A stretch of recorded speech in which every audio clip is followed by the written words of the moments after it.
இன்னைக்கு கூட அண்ணன் தூத்துக்குடி போன மதுராந்தக போகணும்னு துடிக்கிறார். இந்த ரேப்ப கேள்விப்பட்டேன். ஆனால் அங்க காவல்துறைக்கு ரீச் பண்ணா யாரும் பதில் கிடையாது. அந்த சின்ன வீட்டுக்குள்ள போகும்போது 20,000 பேர் சுத்தி வந்தா யாரு பதில் சொல்லுவா திருப்பியும்? அதாவது இந்த அளவுக்கு மீடியா வந்து விஜய் அண்ணாவும் த்ரிஷாவும் ஒன்னா வந்தாங்க, ஒன்னா வீட்டுக்கு போனாங்க சொன்ன விஷயத்த இந்த +2 மாணவி கற்பழிச்சாங்க தூத்துக்குடியில, அந்த விஷயத்த கூட இந்த அளவுக்கு பேசல.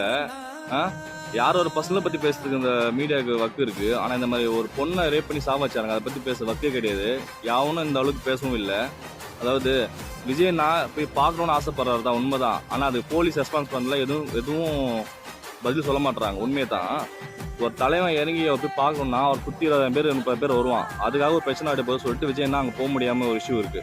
அதால ஒரு பிரச்சனை ஏற்படக்கூடாதுன்னு ஒரு தயக்கம் தான். ஆனா இந்த கவர்மெண்ட்டும் சரி, இந்த மீடியாவும் சரி, விஜய் அவனை போட்டு என்னென்ன தாக்கணுமோ அவர் தழுவு தாக்குறாங்க.